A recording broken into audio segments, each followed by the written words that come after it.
धन का नाश करने वाले 5 पौधे तुरंत उखाड़कर फेंक दे। राधे राधे, हर हर महादेव। आप सभी का स्वागत है आपके अपने चैनल पर। दोस्तों, एक समय की बात है कि भगवान नारायण से मिलने नारद जी उनकी बैकुंठ धाम में पधारे हुए थे। भगवान नारायण ने उनका स्वागत करते हुए और उनके आने का कारण पूछा। हे देवर्ष नारद, आप बताओ हमें कि आप बैकुंठ में किस कारण से पधारे हो। भगवान नारायण से नारद जी ने कहा, हे नारायण, तुम तो सर्वज्ञ हो, तुम सब कुछ जानते हो। इस संसार में ऐसा कुछ भी नहीं है जो तुमसे छुपा हो। तुम तीनों लोगों के ज्ञाता हो। आज मैं तुम्हारे पास अपने कुछ प्रश्न लेकर आया हूं जिन्हें जानने के लिए मैं उत्सुक हूं। अब तो नारायण बोले, हे देवर्षि नारद, आप मुझे अपने प्रश्नों को बताइए। मैं आपके प्रश्नों का उत्तर अवश्य दूंगा। तब नारद जी कहते हैं कि नारायण, आज मैं तुम्हारे पास यह जानने के उद्देश्य से आया हूं कि मनुष्य को आखिर में किन किन वृक्षों का रोपण करना चाहिए। कौन से ऐसे वृक्ष होते हैं जिनको हम अपने घर में, अपने भवन के सामने लगा सकते हैं। आखिर में किन वृक्षों का रोपण करने से हमारे घर की दरिद्रता दूर हो जाती है तथा शत्रु रोग और भयभूत पिशाच आदि संकट से बचने के लिए हमें अपने भवन की सीमा में आखिर में कौन से वृक्ष लगाने चाहिए। तब भगवान नारायण मुस्कुराते हुए कहते हैं, हे नारद जी, आज आपने ऐसा प्रश्न पूछा है जो समस्त मानव जाति के कल्याण के उद्देश्य से अत्यंत महत्वपूर्ण प्रश्न है। इस प्रश्न के माध्यम से इस संसार में वृक्षों का बहुत ही बड़ा योगदान होता है, जो इस प्रश्न से सबको पता चल जाएगा। वृक्ष सदा पूजनीय होते हैं, किंतु आज तुमने यह बहुत ही उचित प्रश्न किया है। हम आपको बताएंगे कि भवन की सीमा में आखिर में हमें किन किन वृक्षों को लगाना चाहिए जो हमें बहुत ही शुभ फल प्रदान करते हैं। दोस्तों, वृक्ष तथा पौधे हमारे घर की सुंदरता को तो बढ़ाते ही हैं, लेकिन साथ ही साथ यह वातावरण को भी शुद्ध रखते हैं। वृक्षों से हमारे वातावरण में सकारात्मक ऊर्जा का संचार होता है। हमारे वातावरण में नेगेटिविटी दूर रहती है और सकारात्मकता आती है, जो मनुष्य के जीवन के लिए बहुत ही ज्यादा आवश्यक होती है।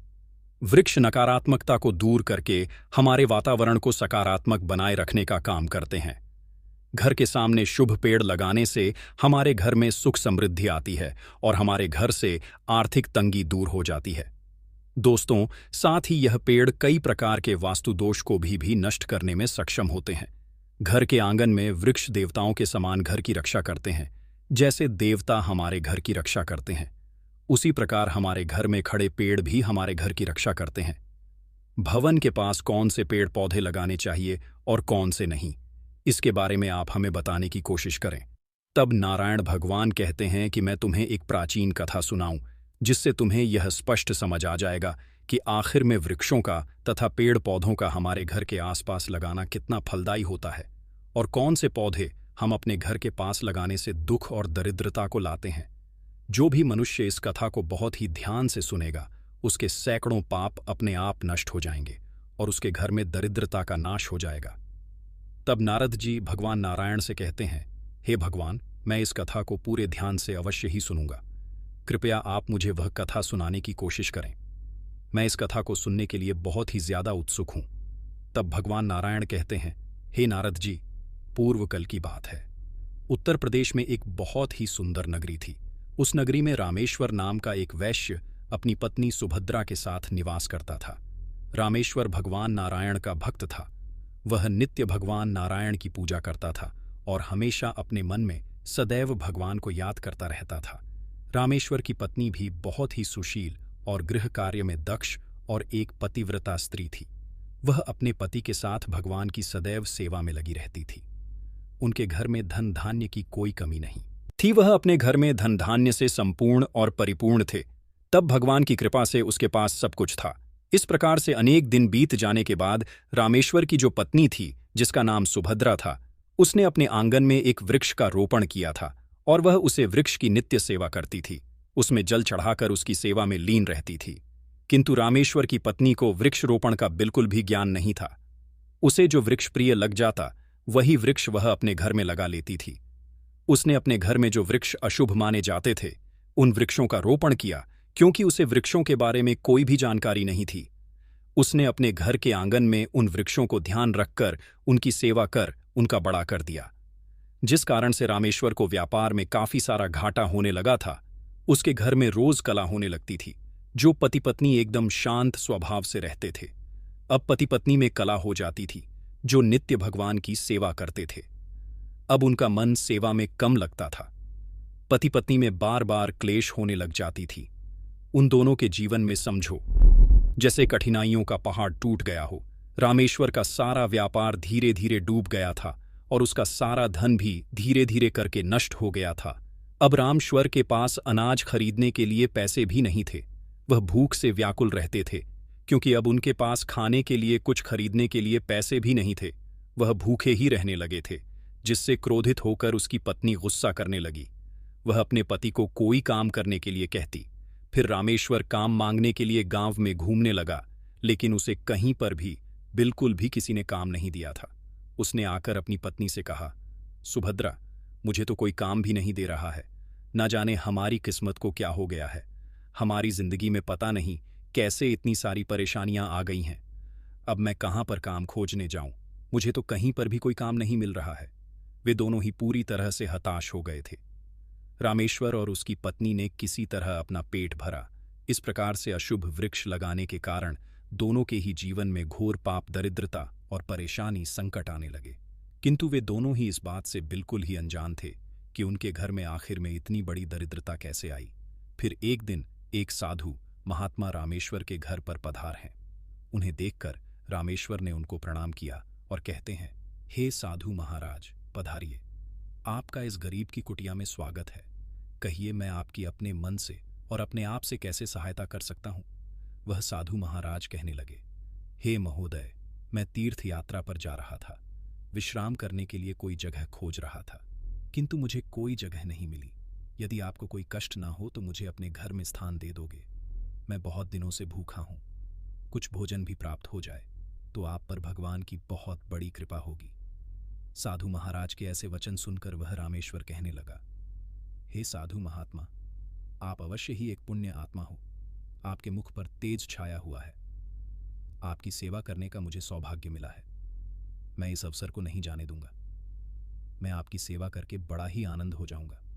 कृपया करके आप घर के भीतर चलिए। फिर वह साधु महाराज रामेश्वर के घर के अंदर जाते हैं और उसके घर में विश्राम करने लगते हैं। तब राम परेश्वर उन साधु महाराज की बड़ी भक्तिभाव से सेवा करता है, किंतु उसके पास तो अन्न का एक दाना भी नहीं है। तो वह अपनी पत्नी से कहता है, हे प्रिय, आज हमारे घर पर साधु महात्मा आए हैं। वह बहुत ही ज्ञानी और पुण्य आत्मा दिखाई पड़ रहे हैं। हमें उनके भोजन के लिए कुछ न कुछ तो उपाय करना ही होगा, क्योंकि साधुओं को कभी भी अपने घर से भूख नहीं जाने देना चाहिए। मैं गांव में जाकर किसी से थोड़ा सा धन मांग कर लाता हूँ। इतना कहकर वह रामेश्वर गांव में एक सेठ के घर पर चला जाता है और उस सेठ से थोड़ा सा धन मांगने लगता है, किंतु वह सेठ उस वैश्य को धन देने से बिल्कुल मना कर देता है और कहता है, तुम्हारे पास तो एक फूटी कौड़ी भी नहीं है, तो मेरा धन कैसे वापस कर पाओगे? तब रामेश्वर कहता है, सेठ, कृपा करके आप मुझे थोड़ा सा धन दे दीजिए। मैं जल्दी ही कुछ ना कुछ करके आपके धन लौटाने की कोशिश करूंगा। यदि मैं आज धन लेकर नहीं गया तो मेरे द्वार पर आए हुए अतिथि को मैं भोजन नहीं करवा पाऊंगा। मेरे द्वार से अतिथि खाली हाथ चले जाएंगे। आप मेरा घर ले लीजिए, लेकिन मुझे थोड़ा सा धन दे दीजिए। रामेश्वर की बात सुनकर उस सेठ को उस पर थोड़ी सी दया आ जाती है और वह उसे धन देने के लिए कहता है, रामेश, यदि तुमने धन नहीं लौटाया तो तुम स्वयं ही मुझे अपना घर सौंप देना। रामेश्वर कहता है, ठीक है सेठ जी, मैं तुम्हें वचन देता हूं कि यदि मैं तुम्हारा धन नहीं लौटाया तो मैं तुम्हें अपना घर दे दूंगा। फिर रामेश्वर उस सेठ से धन लेकर बाजार से दूध, चावल, सब्जी, शक्कर सब कुछ लेकर चला जाता है और फिर वह अपनी पत्नी से कहता है, तुम उन साधु महात्मा के लिए भोजन बनाकर उन साधु महात्मा को भोजन परोस कर उनकी भूख को शांत करो। इस प्रकार से रामेश्वर की भक्ति और निष्ठा को देखकर वे साधु महाराज बहुत ज्यादा प्रसन्न हो जाते हैं। भोजन हो जाने के पश्चात भी जाते जाते रामेश्वर से कहते हैं, मैं तुम्हारी भक्तिभाव, आदर्श, सम्मान से बहुत ज्यादा प्रसन्न हूं। अगर तुम्हारी कोई कामना है तो मुझे बताओ, मैं तुम्हारी मनोकामना आवश्यक पूरी करूंगा। तब रामेश्वर कहता है कि महात्मा, आपका आशीर्वाद ही मेरे लिए सब कुछ है, किंतु मैं आपसे यह जानना चाहता हूं कि किस पाप के कारण मुझे दरिद्रता का दुख भोगना पड़ रहा है। मैं तो कुछ समय पहले बहुत ही भक्तिभाव से अपने घर में धन धान्य से संपूर्ण था। हमने तो भगवान नारायण की भक्ति की थी। फिर हमारे घर में जीवन में दरिद्रता, परेशानी, दुख, तकलीफ क्यों आए? क्या मुझे तुम इसका कारण बता सकते हो? और इस दरिद्रता को दूर करने के लिए मुझे कुछ उपाय भी बता दीजिए, जिससे मैं अपने घर की दरिद्रता को दूर कर सकूं। फिर वह साधु महात्मा कहते हैं, मैं जब तुम्हारे घर पर आया था तभी मुझे यह ज्ञात हो गया था कि तुम्हारे जीवन में बहुत ज्यादा दरिद्रता, संकट और परेशानियां छाई हुई हैं, क्योंकि तुम्हारे घर के सामने जो वृक्ष है वह तुम्हारी दरिद्रता का कारण है। इसीलिए तुम इन वृक्षों को हटाकर उनके स्थान पर शुभ वृक्षों को लगाओगे तो तुम्हारे जीवन से दरिद्रता दूर हो जाएगी। तुम्हारी पत्नी ने भवन के सामने जो वृक्ष लगाए हैं वह वृक्ष बहुत ही अशुभ है। इन्हीं के कारण तुम्हारी ऐसी दशा हुई है। इन्हीं के कारण तुम्हारे घर में दरिद्रता ने जन्म लिया है।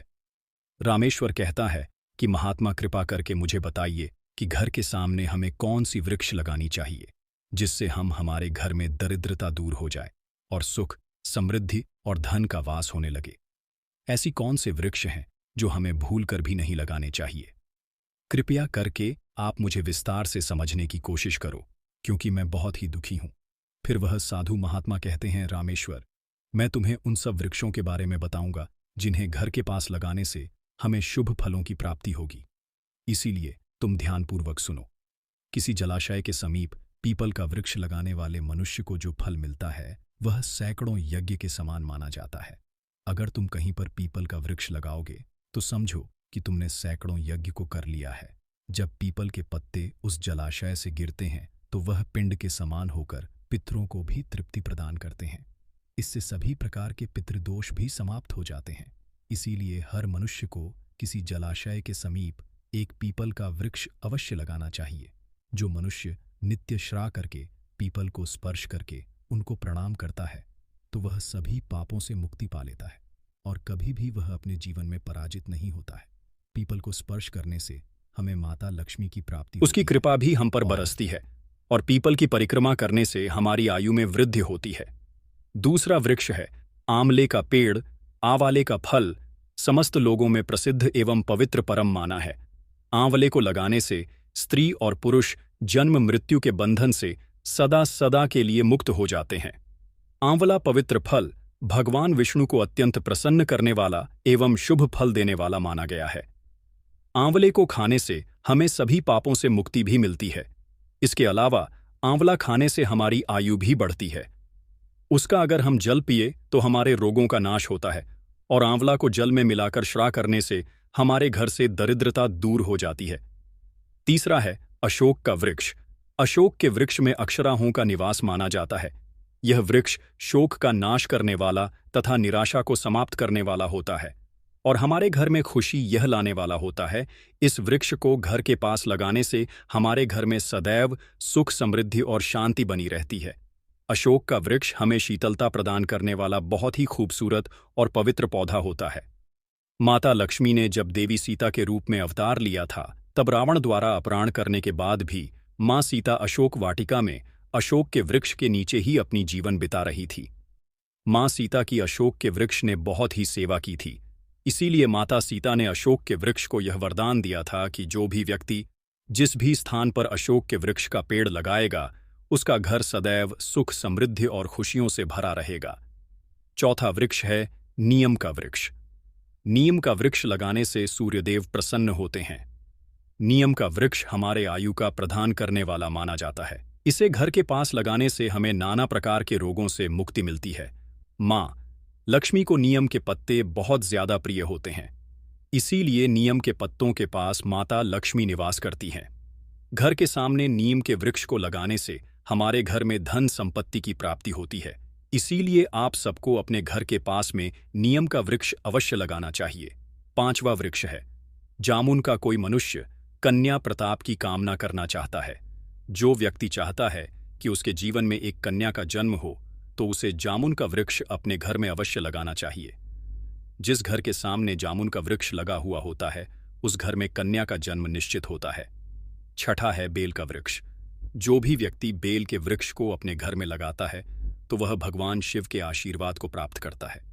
और जो भी व्यक्ति अपने घर के पास में गुलाब का पौधा लगाता है तो उसी माता पार्वती का आशीर्वाद प्राप्त हो जाता है। इसीलिए अगर बेल के वृक्ष के पास गुलाब का पौधा लगाया जाए तो समझो शिव और पार्वती का आशीर्वाद आपको प्राप्त होगा। उस घर में कभी भी दुख, दरिद्र, कष्ट, परेशानी नहीं आती है। प्रिय दोस्तों, आज के वीडियो में बस इतना ही। हमारे द्वारा दी गई शास्त्रों अनुसार जानकारी आपको अच्छी लगी हो तो वीडियो को लाइक, शेयर एंड सब्सक्राइब करें और कमेंट बॉक्स में जय मां लक्ष्मी जरूर लिखें। धन्यवाद।